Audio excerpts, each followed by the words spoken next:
तुम्ही बघत आहात प्रखर न्यूज.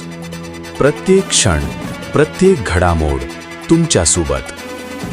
मालेगावच्या मुंबई आग्रा राष्ट्रीय महामार्गावर पोलिसांची मोठी कारवाई बघायला मिळाली आहे. तब्बल 62 लाख रुपयाचा गुटखा पोलिसांनी जप्त केलाय.